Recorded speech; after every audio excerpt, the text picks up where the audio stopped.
સહિત કચ્છમાં વરસાદની અછત વચ્ચે સારા વરસાદ અને જીવમાત્રના કલ્યાણની પ્રાર્થના સાથે પાંદરોના એકતાનગર સ્થિત જલારામ મંદિર પરિસરમાં જીવ કલ્યાણ સમિતિ દ્વારા તારીખ 27 ઓગસ્ટ દરમિયાન 6 દિવસીય વર્ષા મહાયજ્ઞનું આયોજન કરવામાં આવ્યું છે। મહાયજ્ઞનો પ્રારંભ સવારે શોભાયાત્રા સાથે થશે। યજ્ઞમાં 100 લીટર ગાયનું ઘી, 84 પ્રકારની ઔષધિઓ, 22 પ્રકારના ધાન્ય, 18 પ્રકારનું સુગંધિત દ્રવ્યો અને 82 પ્રકારની જડીબુટ્ટીઓ સહિતની સામગ્રીની આહુતિ આપવામાં આવશે।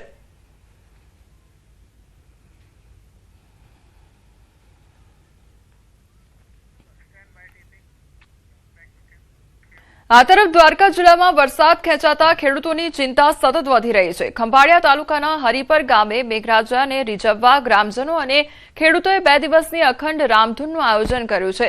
રામધૂન દરમિયાન ગ્રામજનો દ્વારા સારા અને પૂરતા વરસાદ માટે ભગવાનને પ્રાર્થના કરવામાં આવી રહી છે। વરસાદના અભાવે ખેતરોમાં ઊભા પાક સુકાઈ રહ્યા છે, તો બીજી તરફ કુવા, બોર અને જળાશયોના પાણીના સ્તરમાં પણ ઘટાડો થતા સિંચાઈ માટે પાણી મેળવવું મુશ્કેલ બન્યું છે। નર્મદાનું પાણી પણ પૂરતા પ્રમાણમાં ન મળતું હોવાના ગ્રામજનોના આક્ષેપ છે। આવી પરિસ્થિતિ વચ્ચે ખેડૂતો હવે મેઘરાજાની મહેરની રાહ જોઈ રહ્યા છે।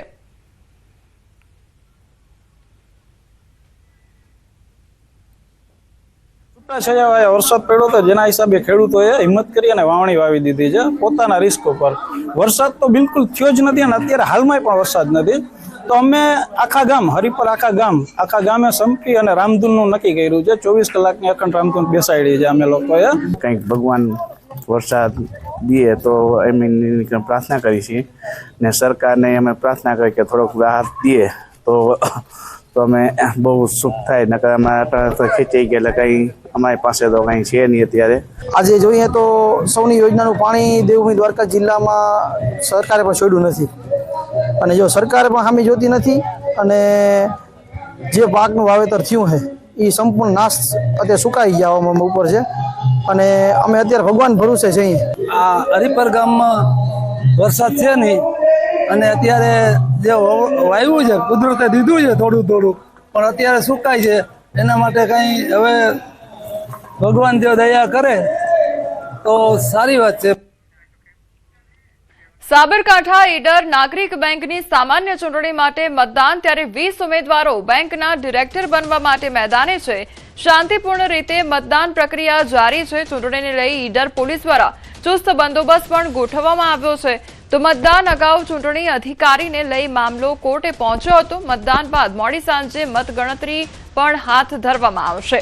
તો ઈડર નાગરિક બેંકની સામાન્ય ચૂંટણી માટે મતદાન કરવામાં આવી રહ્યું છે। પોલીસનો ચુસ્ત બંદોબસ્ત પણ ગોઠવવામાં આવ્યો છે। શાંતિપૂર્ણ રીતે મતદાન પ્રક્રિયા જારી રહે તે માટેની કામગીરી કરવામાં આવી રહી છે। તો ચૂંટણીને લઈ ઈડર પોલીસ દ્વારા ચુસ્ત બંદોબસ્ત ગોઠવવામાં આવ્યો છે। મતદાન અગાઉ ચૂંટણી અધિકારીને લઈ મામલો કોર્ટમાં પહોંચ્યો હતો। તો મતદાન બાદ મોડી સાંજે મતગણતરી પણ હાથ ધરવામાં આવશે। સંવાદદાતા ઈશાન અમારી સાથે જોડાઈ ગયા છે। ઈશાન, અત્યારે મતદાન કરવામાં આવી રહ્યું છે, કયા પ્રકારની પરિસ્થિતિ? ચોક્કસ કે સાબરકાંઠા જિલ્લામાં ઈડર નાગરિક બેંક છે, ઈડર નાગરિક બેંકની સામાન્ય ચૂંટણી યોજાઈ રહી છે। અત્યારે હાલ તો શાંતિપૂર્ણ રીતે અત્યારે મતદાન ચાલી રહ્યું છે।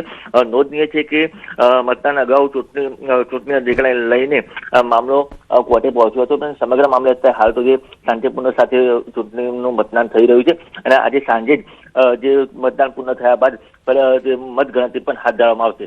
અને જે 20 ઉમેદવારો છે, જે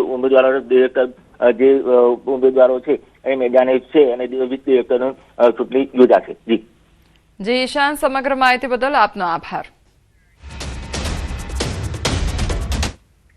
અમરેલીના સાવરકુંડલામાં નાગરિક સહકારી બેંકની ચૂંટણીમાં જંગ વિધાનસભા લોકસભા જેવો ચૂંટણી જંગ જામ્યો છે।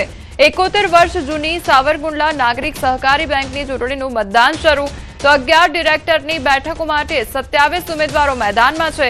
વેપારી પેનલ અને બેંક પેનલ વચ્ચે સીધો ચૂંટણી જંગ છે। બંને પેનલમાં વેપારીઓ, વકીલો અને નેતાઓએ ઝંપલાવ્યું છે। મતદાન શરૂ થતાં જ મતદાન મથકો પર મતદારોની ભીડ જોવા મળી રહી છે।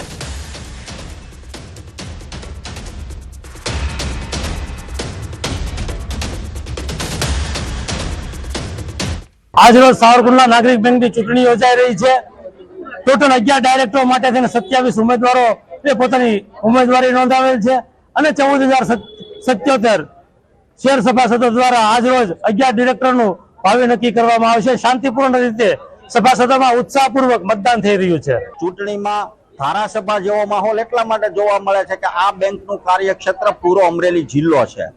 એટલે આ બેંકના સભાસદો પૂરા અમરેલી જિલ્લાના ગામડાઓમાંથી, શહેરમાંથી આવે છે અને આ બેંક પોતાની બેંક હોય, આ બેંક આપણી બેંક હોય એ રીતે પોતાની એક ઉત્સવ જેવું વાતાવરણ કરી અને બહુ શાંતિમય રીતે દર વખતે ચૂંટણી યોજાતી હોય છે. વલસાડના વશેર ખાતે બની રહેલા વિવાદિત પુલની તપાસની માંગ સાથે છેલ્લા 10 દિવસથી ભૂખ હડતાળ પર બેઠેલા યુથ કોંગ્રેસના કાર્યકર્તા રાહિલ શેખ અને મિત દેસાઈએ ભૂખ હડતાળ સમેટી લીધી છે. વિપક્ષના નેતા તુષાર ચૌધરીએ વલસાડ પહોંચી કાર્યકર્તાઓને સમજાવી હડતાળ પૂર્ણ કરવાની વિનંતી કરી. કોંગ્રેસે વિધાનસભામાં મુદ્દો ઉઠાવવા તેમજ હાઈકોર્ટમાં અરજી કરવાની બાહેધરી આપતા હડતાળ સમેટાઈ છે. જો કે આગામી દિવસોમાં કોંગ્રેસે ઉગ્ર આંદોલનની ચીમકી પણ ઉચ્ચારી છે.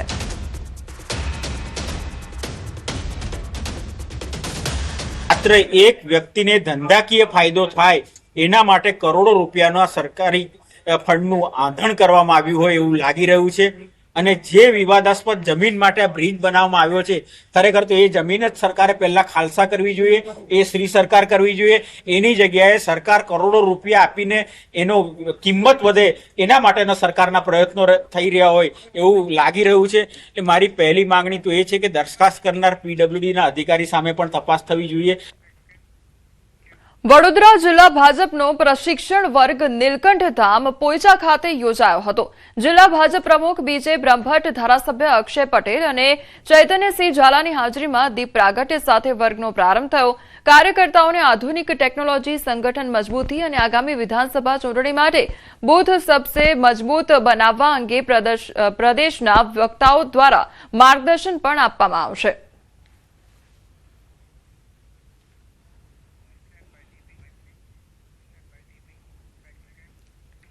હળવદમાં દેશી દારૂના અડ્ડાનો વિડીયો વાયરલ થયો છે. સગીર બાળક દેશી દારૂની પોટલી આપતો હોવાનો વિડીયો સામે આવ્યો છે.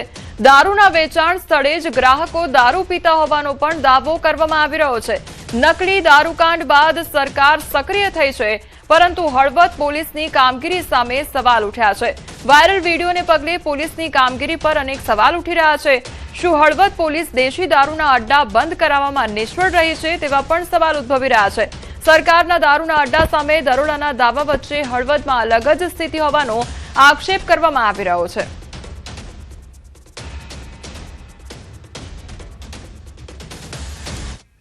સુરતના વરાછાના નામે સોશિયલ મીડિયામાં એક ચોંકાવનારો વિડીયો વાયરલ થઈ રહ્યો છે, જેમાં એક વ્યક્તિને ઝાડ સાથે બાંધી ઊંધો લટકાવી દેવામાં આવ્યો હોવાનું અને એક મહિલા તેને બેટ વડે માર મારતી હોવાનું પણ જોવા મળી રહ્યું છે. સોશિયલ મીડિયા પર આ વ્યક્તિને ચોર ગણાવવામાં આવી રહ્યો છે.